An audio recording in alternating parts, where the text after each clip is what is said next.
Je te bénis, Seigneur, de ce que ce soir tu nous permets encore de sonder les Écritures afin de trouver une connaissance de plus en cette Écriture.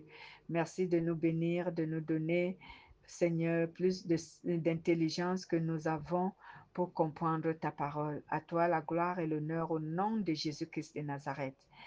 Père bien-aimé, je vous salue donc dans le nom de Jésus et ce soir, nous parlons de notre thème intitulé Les vrais aveugles.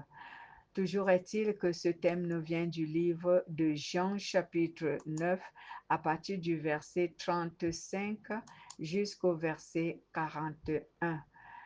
On peut faire la lecture. Jésus apprit qu'il avait chassé et l'ayant rencontré, il lui dit, crois-tu au Fils de Dieu?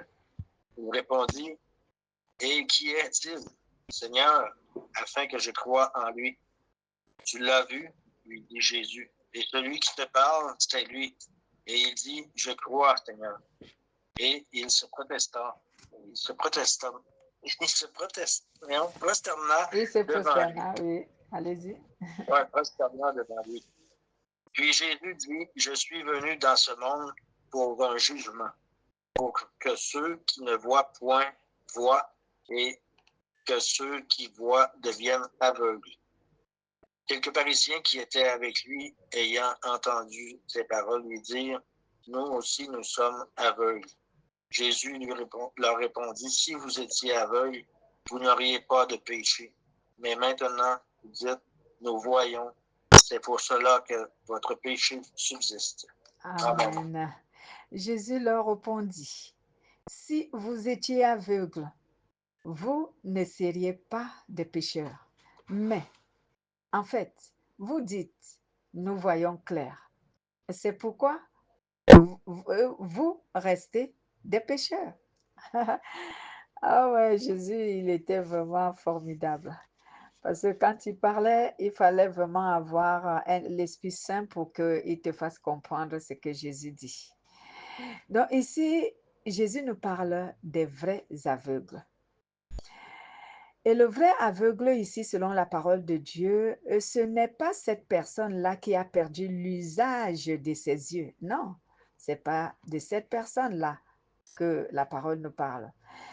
Mais il s'agit de ceux qui n'ont pas le discernement. De ceux qui n'ont pas de discernement. Cela veut dire que ce sont ceux-là qui ne savent pas différencier la volonté de Dieu au mensonge. Ce sont ceux-là qui ne savent pas différencier la vérité au mensonge. Donc, lorsque tu es une personne qui ne sait pas différencier la volonté de Dieu à celle des hommes, tu es un aveugle. Lorsque tu es cette personne qui ne sait pas différencier la vérité au mensonge, tu es un aveugle. Ce sont ces personnes-là que Dieu qualifie d'aveugles. Mais ce ne sont pas ceux qui ont perdu l'usage de leurs yeux, l'usage de leurs yeux. Non. Parce que pourquoi Jésus dit que les vrais aveugles sont ceux qui n'ont pas de discernement? Parce qu'avoir le discernement, c'est voir au-delà de ce que tu aperçois sous tes yeux. Avoir le discernement, c'est comprendre au-delà de ce que tu as appris. Donc, tu comprends au-delà de ce que tu as appris. Tu vois au-delà de ce qui est sous tes yeux. Donc, tu es une personne divinement avertie. Et dans notre jargon naturel, on appelle ça souvent une personne très éveillée. C'est une personne qui perçoit les choses. C'est une personne qui comprend ce qu'elle perçoit. Donc, elle voit et elle perçoit. Elle entend, elle analyse et elle comprend. Nous voyons par exemple, lorsque tu es une personne qui a un discernement qui est poussé très loin, les gens même peuvent croire que tu es un visionnaire. Parce que toi, tu vois ce qu'eux ne voient pas et tu comprends ce qu'ils ne comprennent pas. Voici donc pourquoi Jésus, lorsqu'il partait, bien qu'il savait que il a promis, voilà, qu'il va envoyer le Saint-Esprit aux apôtres et même aux croyants. Mais avant de partir, il a imposé les mains aux apôtres et il a prié pour eux, pour qu'ils comprennent les Écritures. Pourquoi il l'a fait? Il l'a fait parce que pendant ce temps, avant que le Saint-Esprit n'arrive, il se disait que les apôtres pouvaient être tentés. Les apôtres pouvaient être tentés et dans cette tentation, ils pouvaient s'égarer puisque le Saint-Esprit n'était pas avec eux à ce moment-là, parce qu'ils devaient rester dans la chambre haute pour attendre l'arrivée du Saint-Esprit. Donc, celui-ci n'étant pas encore venu pour leur donner le discernement, pour les conduire, pour les guider, pour les orienter dans la volonté de Dieu, alors il a fallu que Jésus leur impose les mains pour que pendant ce temps que lui, il n'est pas là et que le Saint-Esprit n'est pas encore arrivé, que les apôtres ne perdent pas la foi et qu'ils ne soient pas séduits. Et cette imposition de main a donné à quoi aux apôtres? Il leur a donné le discernement. Donc, ils pouvaient différencier la volonté de Dieu à celle des hommes.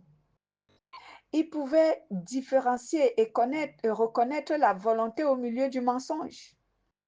Combien sont aujourd'hui, là je vais m'adresser aux chrétiens, combien sont les chrétiens aujourd'hui, malgré qu'ils disent recevoir la parole de Dieu, combien sont ceux qui discernent la vérité au milieu du mensonge?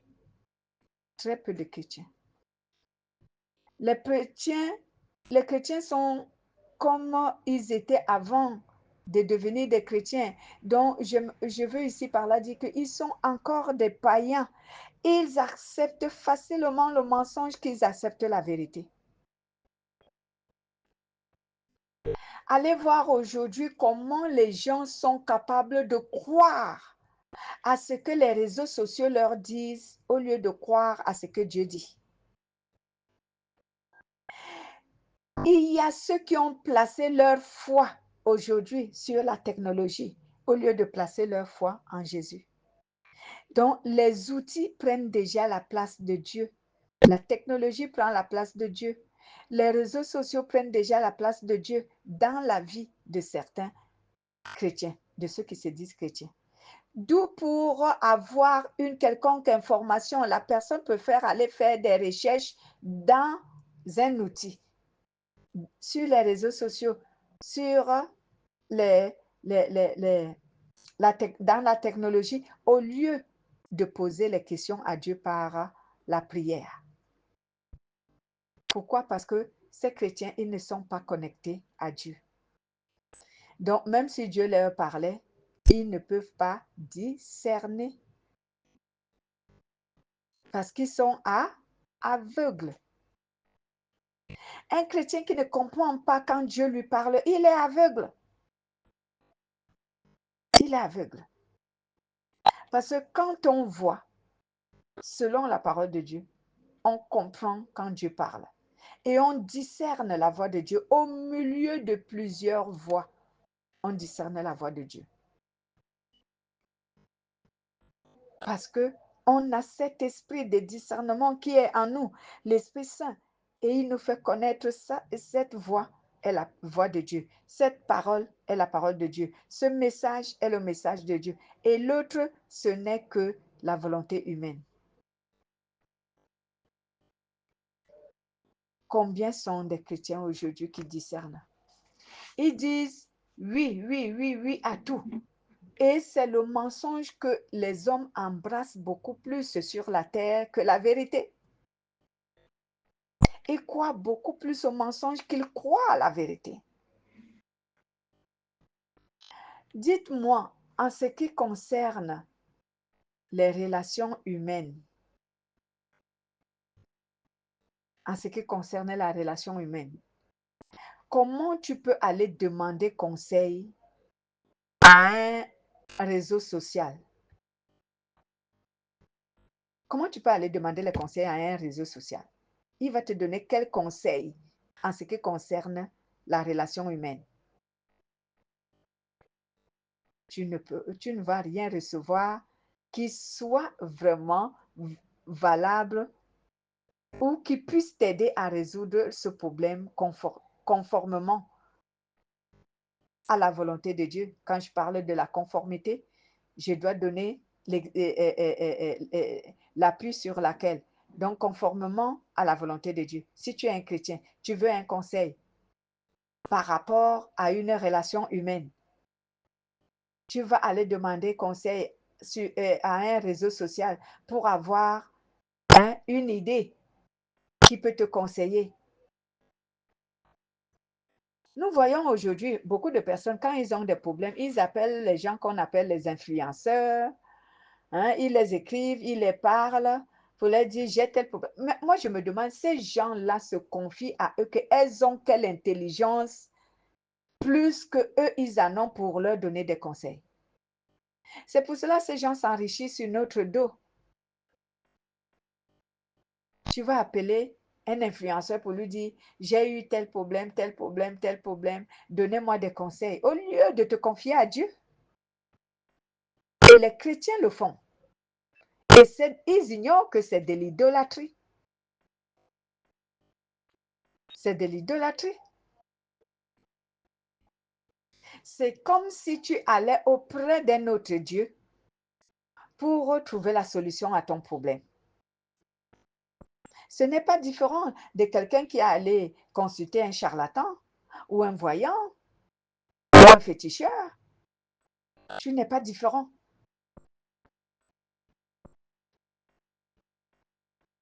Et je les entends beaucoup qui font leurs commentaires sur les réseaux sociaux. Pour ton problème, j'ai interrogé ChatGPT. Il m'a dit que tu n'as pas interrogé Dieu. Tu pars interroger ChatGPT pour qu'il te donne la réponse que tu dois me donner. Donc, beaucoup le font. Écoute, je bénis Dieu que tu n'entres pas trop sur ces choses qu'on appelle réelles, qu'on appelle, on appelle comment, TikTok et tout. Lorsque j'écoute les gens qui soumettent leurs problèmes à ces influenceurs-là, ils ne savent pas que c'est une forme d'idolâtrie. On n'a pas encore fait comprendre aux chrétiens que c'est une forme d'idolâtrie. Quand on parle de l'Antichrist, le Dieu qui va combattre Dieu sur cette terre, c'est celui-là. C'est cet outil qu'on a surnommé l'intelligence artificielle là, ou c'est IA, ou c'est qui? C'est lui, le Dieu qui combat Dieu sur la terre. Nous, on a fixé seulement nos regards sur les humains, mais c'est l'être humain qui a composé, qui a créé cette histoire. Et il va aller très loin pour lutter contre Dieu, contre la volonté de Dieu, puisque même les chrétiens se confient à lui. Il est devenu Dieu pour donner des conseils, pour eux donner l'orientation. Il est devenu Dieu.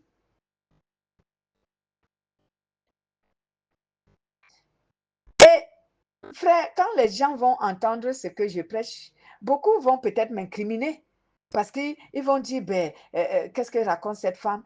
Cet outil-là nous aide. Mais ils doivent aller lire, par exemple, l'Apocalypse. Quand l'apôtre Jean disait que l'Antéchrist va évoluer jusqu'à, la bête va monter jusqu'à venir s'asseoir sur le trône pour devenir Dieu. Et il va lutter contre Dieu, voilà ce qui est déjà fabriqué. Et les chrétiens ne savent pas que cette histoire, c'est un antichrist. Ils ne savent pas que cet outil, c'est un antichrist qui combat Dieu. Parce que même les enfants de Dieu se confient à lui pour recevoir des réponses à leurs problèmes. Et tous ceux qui servent de liaison à cet outil, parce que ça fonctionne comme ça. J'ai un problème, j'appelle le frère Pierre qui est un influenceur et je lui soumets mon problème. Et le frère Pierre, il va chercher sur les réseaux sociaux, lequel, bon, il y a Donc, ChatGPT, telle personne m'a soumis tel problème, voici le problème. Selon toi, comment est-ce que ce problème? Il me donne la réponse et je viens la braquer sur les réseaux sociaux et tout le monde commence à faire ses commentaires.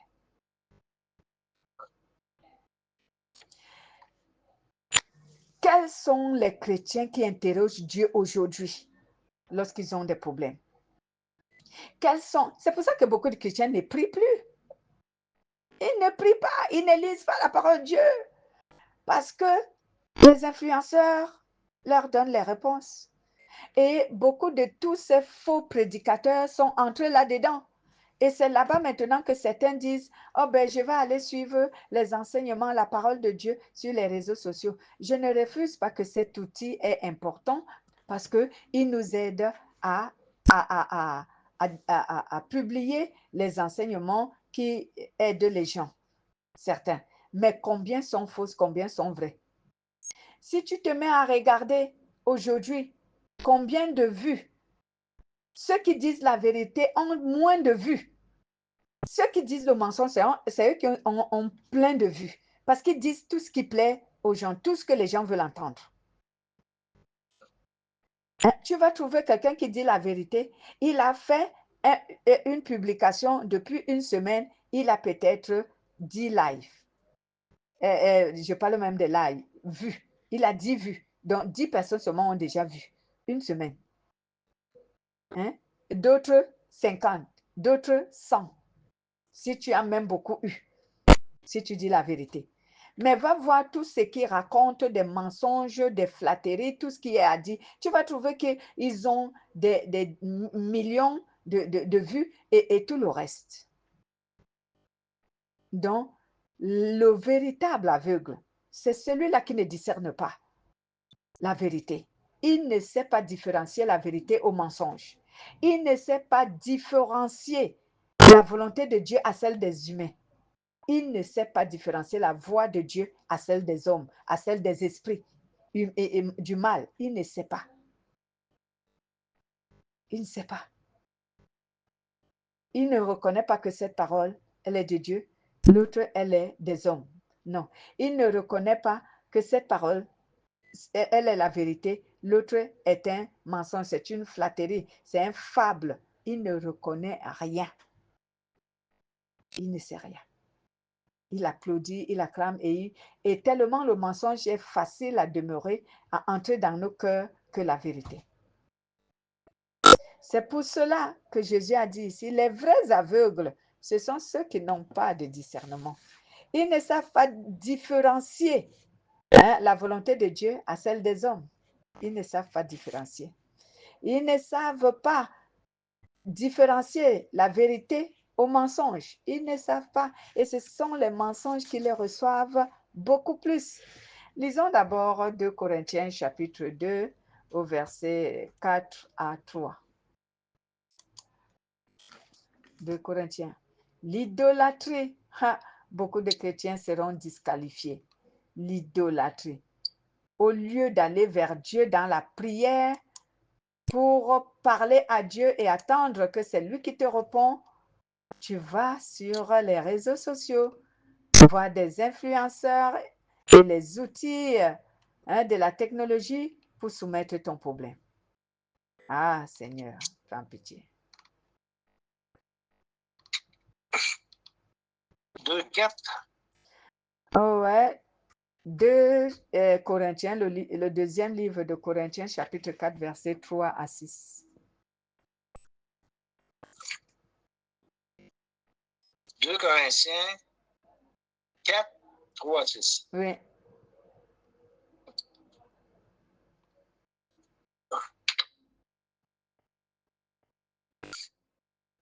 Si notre évangile est encore voilé, il est voilé pour ceux qui périssent, pour les incrédules dont le Dieu de ce siècle a aveuglé l'intelligence, afin qu'ils ne visent pas briller, la splendeur de l'évangile de la gloire de Christ, qui est l'image de Dieu. Nous ne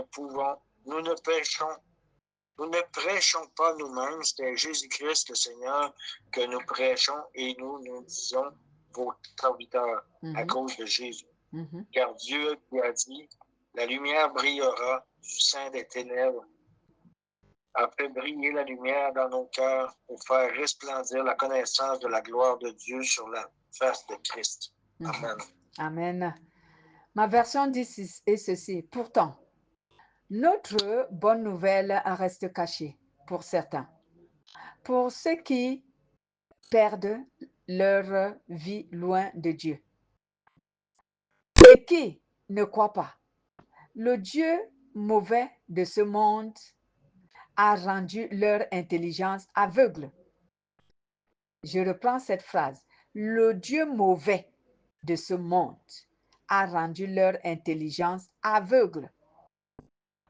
Donc, la personne qui n'a pas de discernement, c'est cette personne dont Satan a obscurci l'intelligence. C'est cette personne dont Satan a corrompu la moralité. Il ne réfléchit plus selon la volonté de Dieu, uniquement selon la volonté humaine, et il accomplit les actes humains. Et dit alors, il ne voit pas briller la lumière qui est dans la bonne nouvelle. Donc, ils n'auront pas l'intelligence de comprendre ce qui est vérité qui vient de la parole de Dieu. Ils ne sauront pas comprendre. C'est la lumière de la gloire du Christ. Lui qui est l'image de Dieu. Non, ce que nous annonçons, ce n'est pas nous-mêmes, mais nous annonçons Jésus-Christ le Seigneur. Et nous ne sommes que ses serviteurs. Donc, la lumière qui brille, c'est Jésus. Cela veut dire ce qui assagit l'homme. Quand on dit la lumière brille sur quelqu'un, on veut dire que ce qui assagit l'homme, ce qui édifie l'homme dans la vérité, ce n'est que la parole de Dieu. La parole d'un être humain, aussi savant peut-on le nommer, elle ne peut pas t'assagir. Oui, un homme peut avoir la connaissance, on peut même dire que c'est un savant, mais il ne peut pas avoir ce qui va t'assagir. La parole qui va t'assagir, la connaissance qui va t'assagir. La seule connaissance qui assagit, c'est la connaissance de la parole de Dieu, celle qui procure la crainte de Dieu. C'est elle qui rend sage et intelligent. Mais la sagesse de ce monde obscurcit l'intelligence. Elle corrompt le cœur et elle rend la moralité impure. Si donc une intelligence joue ce genre de rôle, comment elle peut te donner la vue? Tu ne peux pas voir parce que ton cœur est impur à cause de tout ce que cette intelligence émet en toi. Ton cœur est impur, donc tu ne peux pas voir. Tu ne peux pas comprendre non plus. Les caractéristiques d'un aveugle selon la parole de Dieu sont l'orgueil, la prétention, la vanité, les raisonnements, l'endurcissement de cœur et autres. Lorsqu'une personne est aveugle spirituellement, lorsqu'il est aveugle selon la parole de Dieu, cette personne a ses caractères, ses défauts. C'est quelqu'un qui est orgueilleux, c'est quelqu'un qui est prétentieux, c'est quelqu'un qui est vaniteux, c'est quelqu'un qui raisonne et qui a un cœur dur. Donc, la parole de Dieu peut avoir été enseignée à cette personne, elle ne reste pas. Parce qu'elle vient heurter ses caractères en lui et elle ne demeure pas dans son cœur. Après 1 ou 2 ou 3 jours, cette parole va se vaporiser de son cœur, elle ne va pas rester. Parce qu'il n'y a pas une place pour que la parole reste lorsque ces choses-là vivent en toi. L'orgueil, la prétention, la vanité. Hein? Combien sont les chrétiens aujourd'hui qui courent derrière les richesses de ce monde? C'est une vanité. Ecclésiaste a dit, vanité des vanités, tout ce qui est sous le ciel. Il voulait dire tout ce qui est sur la terre est vaniteux. Mais c'est pour cela, c'est pour ces choses-là que les humains s'entretuent aujourd'hui. C'est pour ces choses-là que les humains se haïssent aujourd'hui. C'est pour ces choses-là que les humains sont opposés aujourd'hui. Le matériel, l'argent, les, les femmes, les hommes, les maisons et tout. Toutes ces choses sont vaniteuses et ça oppose des gens. Ça les rend ennemis les uns les autres. Et lorsque ces choses-là peuvent nous aveugler au point où on commence à se haïr, est-ce que nous sommes vraiment les gens qui sont clairvoyants? Non, on est aveugle. Parce que ces choses-là ont obscurci nos cœurs au point où on ne voit pas et on ne comprend pas. On ne voit rien. Celui qui est clairvoyant, un enfant de Dieu qui est clairvoyant, c'est celui qui n'a pas ce caractère, qui n'a pas d'orgueil, la prétention, la vanité, les raisonnements, l'endurcissement de cœur. Il n'a pas ça comme caractère. C'est celui-là qui peut être clairvoyant. Pourquoi nous tous aujourd'hui nous sommes aveuglés par les choses du monde, comme je venais de le dire? Hein? Il y a la vanité dans le cœur. Il faut que je sois riche. Il faut que je trouve une solution à mes problèmes. Ce que Dieu ne refuse pas. Pardon, vous avez dit? Il y a les tentations. Oui, mais c'est ça la tentation. J'ai souvent enseigné aux chrétiens que si tu ne veux pas que Satan te gagne dans la tentation, ne fais pas de tes désirs et de tes problèmes, de tes besoins la priorité. Si tu fais de tes désirs, de tes problèmes, de tes besoins la priorité, il va te gagner. Parce qu'il va s'en servir pour te gagner. Ils ne doivent pas être la priorité. La priorité, ça doit être Dieu. Cela veut dire que la priorité, ça doit être la volonté de Dieu. J'ai besoin de ci, oui, mais je mets en priorité la volonté de Dieu. Si je cherche et que je trouve, tant mieux. Mais si je cherche et que j'ai du mal à trouver, je ne veux pas forcer. Voilà, si je demande et qu'on me donne, tant mieux. Si on ne me donne pas, je ne vais pas forcer. Puis quand on se rapproche de plus en plus de Dieu, notre conscience vient plus éveillée. Donc, quand on veut faire quelque chose ou quand on est en train de faire quelque chose, on a souvent la question qui revient, est-ce que ce qu'on est en train de faire plaît à Dieu? Exact, exact. Lorsqu'on a la clairvoyance, lorsqu'on voit, cela veut dire lorsqu'on a l'Esprit de Dieu qui émet en nous le discernement, chaque chose que nous faisons, on se pose toujours la question, est-ce que ce que je suis en train de faire est la volonté de Dieu? Et si ce n'est pas la volonté de Dieu, on va s'arrêter. Si ce n'est pas la volonté de Dieu, on va s'arrêter. Si c'est la volonté de Dieu, on va continuer.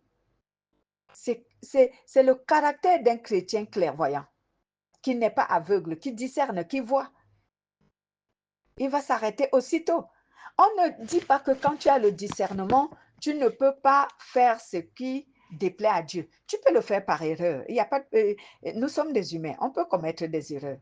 Mais dès que tu découvres, ou encore dès que tu poses cette question à Dieu, parce que oui, ce que tu as dit, un enfant de Dieu qui est clairvoyant pose toujours les questions à Dieu. Ce que je suis en train de faire, est-ce que c'est ta volonté? Avant d'aller trop loin, il pose la question. Mais ceux qui ne sont pas clairvoyants, ils ne posent jamais cette question à Dieu. Oh, la conscience, oui. Il n'y a pas la conscience éveillée, ça ne vient même pas en tête.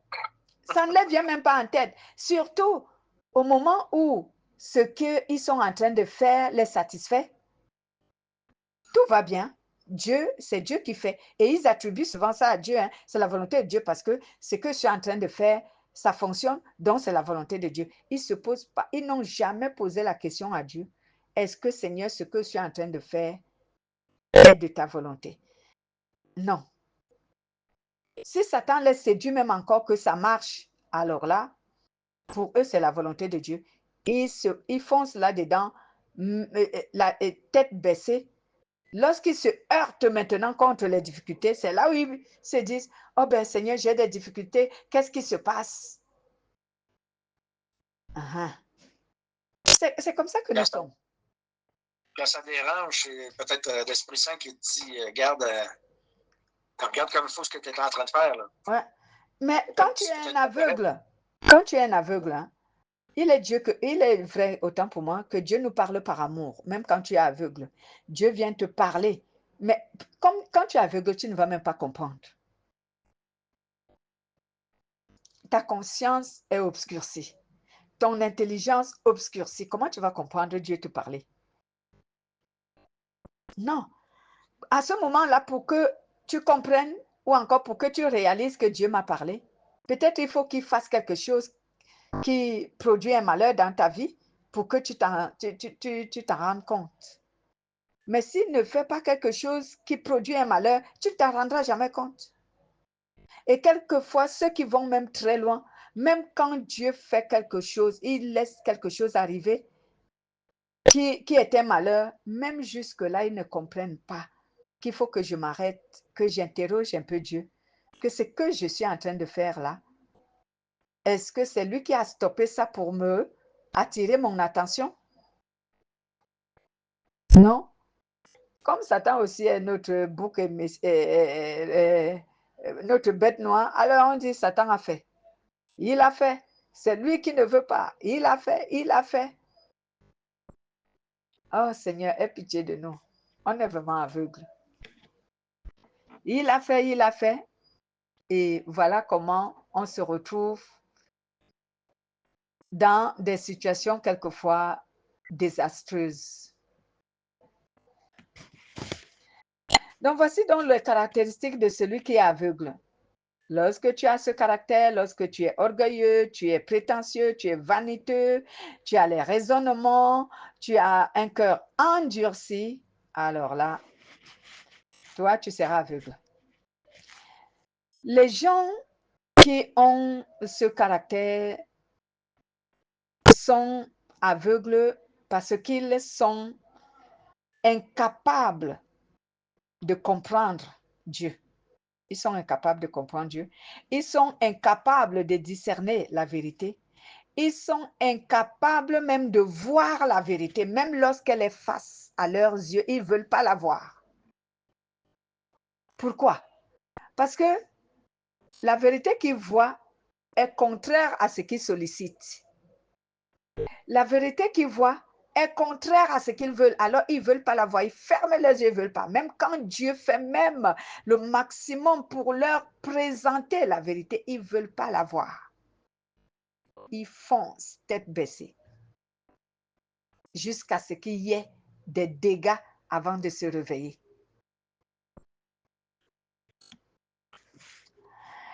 Ces personnes-là ne peuvent même pas comprendre ni voir au-delà de ce qui est sous les yeux. Ils ne peuvent pas comprendre ni voir. Si on va plus loin, là, est-ce que ceux qui sont aveugles, c'est parce qu'ils n'ont pas reçu Dieu encore? Ils n'ont pas reçu l'Esprit Saint. Ils n'ont pas été touchés encore par Dieu, là, parce que s'ils sont aveugles, ils sont aveugles. Ouais. Déjà. Mais nous autres, notre conscience nous dit quoi? Qu'est-ce qui n'est pas correct? Donc, c'est parce qu'on est en contact, on est en relation avec Dieu tout le temps. Mais ceux qui ne le sont pas, ils peuvent. C'est pour ça qu'ils ne comprennent pas. C'est pour ça qu'ils ne voient pas. Pour ça qu'ils n'entendent pas. Tout à fait. Ils ne sont pas touchés. Oui, tout à fait. Pas en contact. Tout à fait. On doit comprendre que tout être humain qui n'a pas Dieu est aveugle. C'est pour ça que je venais de dire que, et tout à l'heure en amont, j'ai dit, on peut dire qu'une personne est savante parce que selon les titres qu'on donne aux gens sur la terre ici, quand on dit qu'une personne est savant, c'est que cette personne est tellement intelligente. Donc, une personne peut même être nommée savant sur cette terre. Si cette personne n'a pas l'Esprit de Dieu, il est aveugle.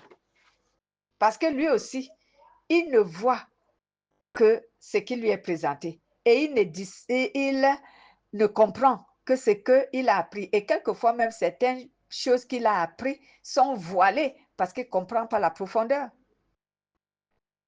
Si je prends par exemple le témoignage d'un savant, le roi Salomon. Le roi Salomon est devenu savant. Pourquoi? Parce que le roi Salomon a voulu, et il l'a même fait en partie. Il a exploré la majorité des dieux adorés sur la terre. C'est pour cela qu'il était devenu un idolâtre. Et que les Résolutions ont même des livres écrits par Salomon. De l'expérience, les livres basés sur l'expérience de Salomon, de ce qu'il a trouvé derrière la pratique et l'observation des cultes de ces dieux-là. Mais Salomon lui-même, il s'est tenu un jour dans le livre d'Ecclésiaste. Il a dit, tout est vanité. Et il a dit, la véritable sagesse vient de Dieu. Pour comprendre, que ce soit les profondeurs, les hauteurs, les largeurs, les longueurs, il faut que tu sois avec Dieu. Donc, il faut que tu aies l'Esprit de Dieu. C'est pour cela que tout être humain, même s'il est savant, même s'il est intelligent comme quoi, devant Dieu, il est aveugle. C'est un aveugle. On devient quelqu'un qui voit, qui a la clairvoyance, qui comprend que lorsqu'on reçoit l'Esprit de Dieu, parce que c'est l'Esprit de la clairvoyance, c'est lui qui édifie. Il t'édifie sur la profondeur, sur la hauteur, sur la longueur, sur la largeur, sur la profondeur. Il t'édifie sur tous les plans. Mais les gens ne croient pas. Oui, mais les gens ne croient pas. Parce que quand on est en relation avec Dieu, quand on est en contact avec Dieu 24 heures sur 24, il se produit des choses. Tout à fait. Il se produit des choses que les gens ne connaissent pas. Les gens qui n'ont pas Dieu, comment on leur expliquerait ça, ils ne comprennent pas. Il faut vraiment être en relation ou en contact avec Dieu pour recevoir de Dieu. Si tu n'as pas ça, tu ne peux pas recevoir. Ouais, parce qu'il se produit des choses. Tu demandes des choses, ou bien non, il y a des choses que tu as déjà demandées, puis à un moment donné, ça t'apparaît devant toi, puis tu dis, oh, attends un peu, j'avais déjà demandé ça, ces choses-là. Exact. Merci Seigneur. Il se produit des choses. Mais le monde qui sont aveugles ne comprendront jamais ça, ces choses-là. Amen. Même si on leur explique. Même si on leur explique. Et même quand je parle des chrétiens, pourquoi? Parce que même des chrétiens qui ne comprennent pas, qui n'ont pas le discernement, qui sont aveugles, c'est parce qu'ils sont loin de Dieu. Comme tu venais de le dire, si un chrétien n'est pas constamment avec Dieu, lui aussi, il devient un aveugle. Parce que la clairvoyance se cultive, se nourrit, s'entretient pour que cette énergie, cette puissance qui te fait comprendre, qui te fait voir, puisse toujours être en activité. Mais si tu arrêtes de l'entretenir, si tu arrêtes de le nourrir, eh bien, il s'éteint. Il s'éteint. Le discernement se nourrit. Donc, si tu es un chrétien qui s'est éloigné de Dieu, tu ne pries pas, tu ne lis pas la parole de Dieu, tu n'es pas dans les enseignements quelconques qui éveillent l'esprit selon la volonté de Dieu, tu es éteint, tu es vide. Et le Saint-Esprit, même si tu l'avais avant, il te quitte et tu deviens vide. Il y a l'un des enseignements dont j'ai prêché, que lorsqu'un être humain n'a pas l'Esprit de Dieu, il est vide. Parce que c'est l'Esprit de Dieu qui remplit. Si tu n'as pas le Saint-Esprit, tu es vide. Et l'homme va me demander, tu es vide de quoi? Mais tu es un aveugle. Tu marches en titubant. Tu crois que tu vois, mais tu ne vois pas. Entrons dans l'exemple qui nous tient et qui nous amène à parler de cela, ou qui a amené Jésus à parler de cela. Les pharisiens.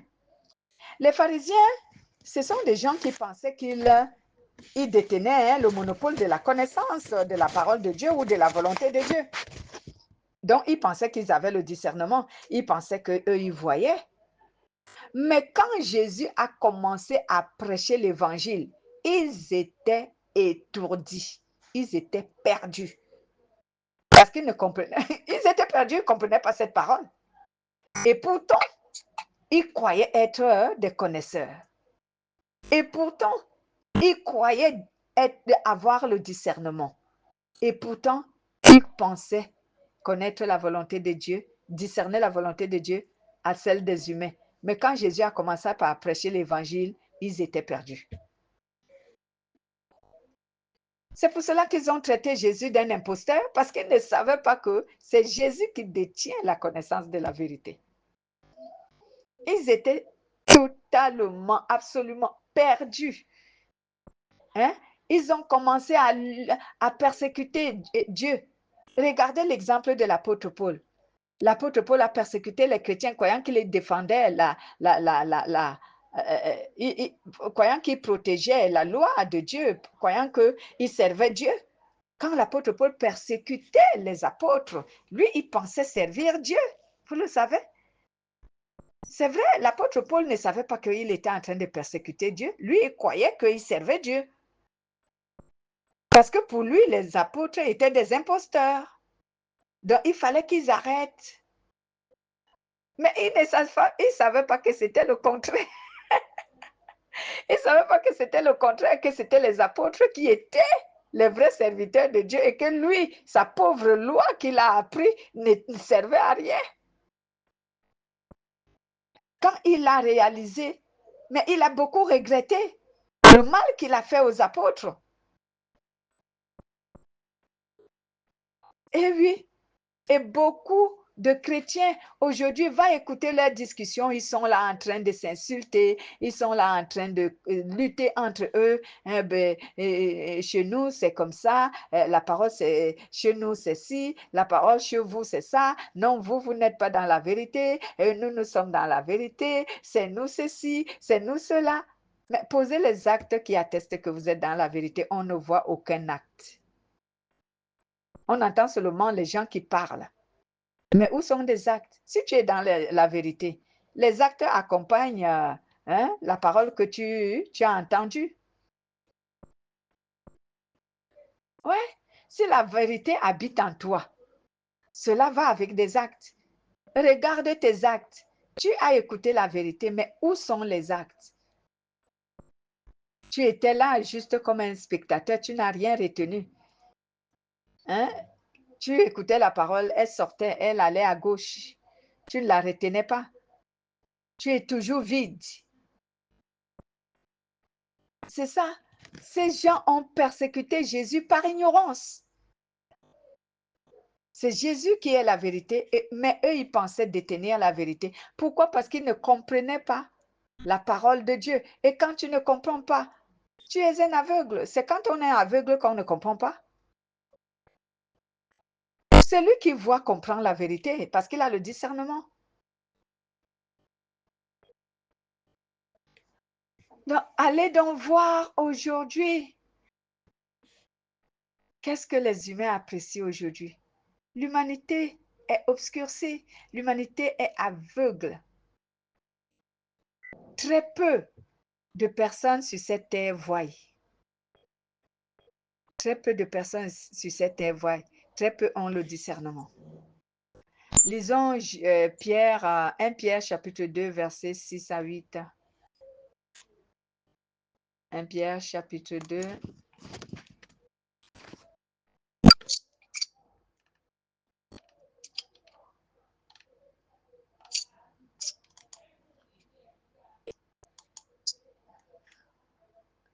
Versets 6 à 8.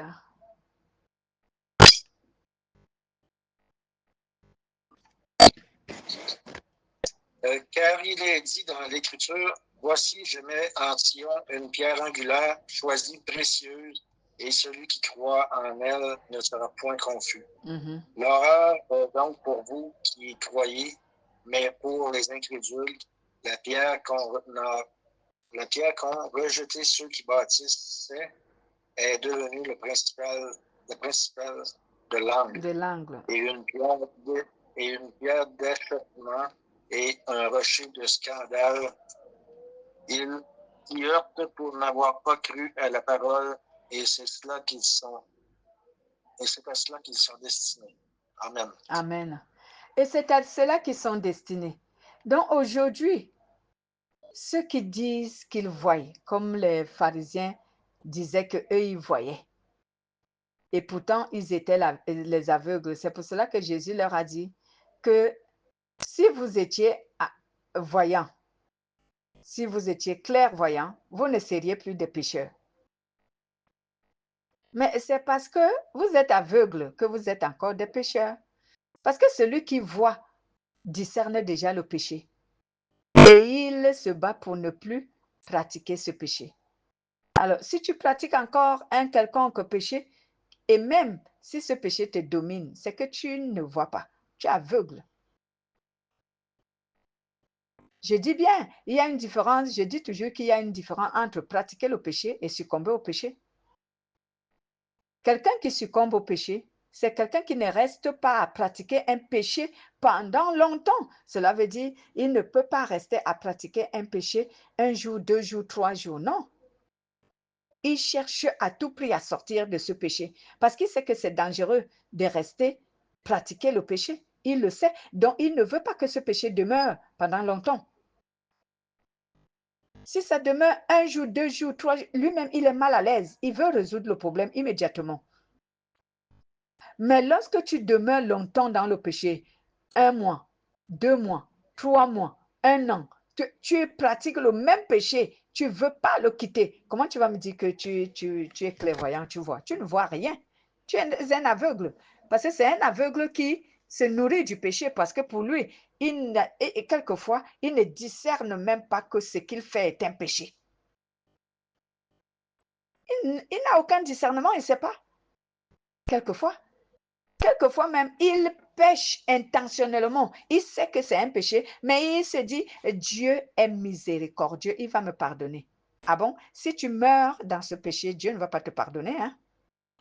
Lui-même, il a dit que si la mort te trouve dans un péché, ce péché-là, tu n'auras pas de pardon. Sauf si tu as quitté ce péché avant de mourir. Ou je vais encore réitérer ici ce que c'est que la repentance parce que j'en parle toujours. La véritable repentance, ce n'est pas la confession des péchés.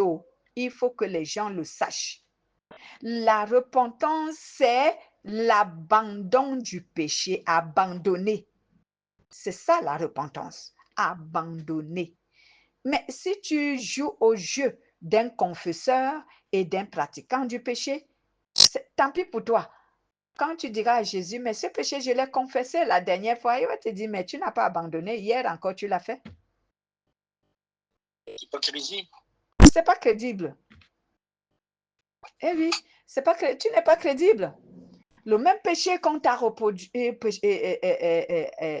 exhorté d'arrêter, tu ne fais que le pratiquer et tout le temps tu me le confesses. Tout le temps tu le confesses, tout le temps tu lui réponds. Finalement, tu n'es pas repenti. Parce qu'un péché, lorsque tu t'es repenti d'un péché, tu arrêtes de le pratiquer. C'est ça la véritable repentance. Parce qu'on nous trompe toujours, oh, confesser, confesser. Les gens se disent que si tu as confessé, c'est que tout va bien. Non, non, non, non, non, non, non, non, non. C'est la repentance, c'est l'abandon du péché. Ce n'est pas la confession. La confession, oui, elle est bien parce que tu avoues que tu es un pécheur. Mais c'est l'abandon. Dieu ne se limite pas à écouter nos confessions. Il veut qu'on abandonne, qu'on arrête de pratiquer ce même péché qu'on ne fait que confesser. Ça devient un jeu où tu confesses aujourd'hui, tu pratiques demain, tu confesses aujourd'hui, tu pratiques demain. C'est quoi? Tu t'amuses ou quoi? Dieu est devenu quoi? Ton ami? Bien qu'il voudrait bien l'être. mais pas un ami dont tu infliges la désobéissance tout le temps. Non. À ce moment, Dieu, il devient maintenant un maître. Il n'est plus ton ami. Donc, quand on est près de Dieu, quand on a ces tentations-là qui reviennent, on dirait qu'on n'a même pas à se battre pour les exempter, pour résister. On n'a même pas à se battre parce qu'on a Dieu avec nous. Exact. C'est normal. Lorsqu'on a Dieu qui nous aide, lorsqu'on est influencé par le péché, Dieu nous aide à ce que nous ne succombons pas à ce péché. Parce que il voit d'abord la force qui est la volonté que nous avons à ne plus retourner à ce péché. Alors, il émet sa puissance qui se joint à notre détermination et on devient le vainqueur de ce péché, on le domine et on ne le pratique plus. C'est pour cela qu'il dit qu'il veut aussi notre volonté, notre détermination de ne pas vouloir pratiquer le péché. Et alors, il joint. Ce sont des puissances qui se joignent pour nous donner la victoire. Donc, ta volonté, la puissance de Dieu se joigne à ta volonté de résister au péché. Et là, maintenant, tu as la possibilité et la capacité de résister. Et c'est comme ça que tu deviens un vainqueur du péché. Et au fur et à mesure, cet exercice se produit en toi. Comme on dit là, l'habitude devient une seconde nature. Tu t'habitues et hop, tu te rends compte que je ne pratique plus tel péché. Ça fait longtemps maintenant que je m'y soumets. Je ne me soumets plus à ce péché. Ça fait longtemps que je ne m'y soumets plus. Et hop, voilà que tu es sauvé. Voilà, tu es sauvé de ce péché. Donc, ce message veut donc nous enseigner que le véritable aveugle, c'est la personne qui manque de discernement. C'est cette personne qui vit dans l'orgueil.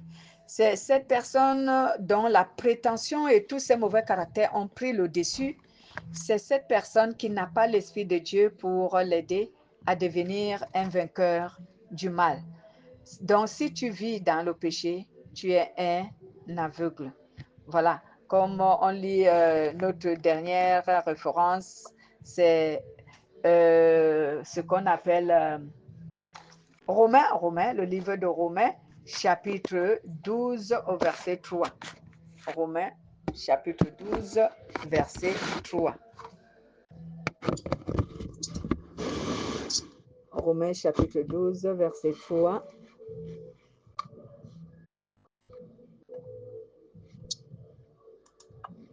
Par la grâce qui m'a été donnée, je dis à chacun de vous de n'avoir pas de lui-même un peu d'une trop haute opinion, mais de revêtir des sentiments modestes, selon la mesure de foi que Dieu a départie à chacun. Amen.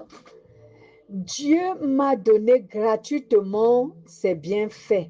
Je peux donc dire à chacun de vous, ne vous croyez pas plus important que les autres. Ne vous croyez pas plus important que vous ne l'êtes, mais que chacun se juge comme il est, selon la mesure de la foi que Dieu lui a donnée en partage. Donc,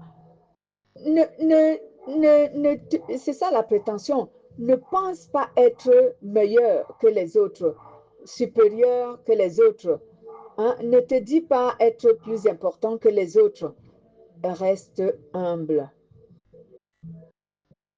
Parce que l'humilité, c'est une clairvoyance.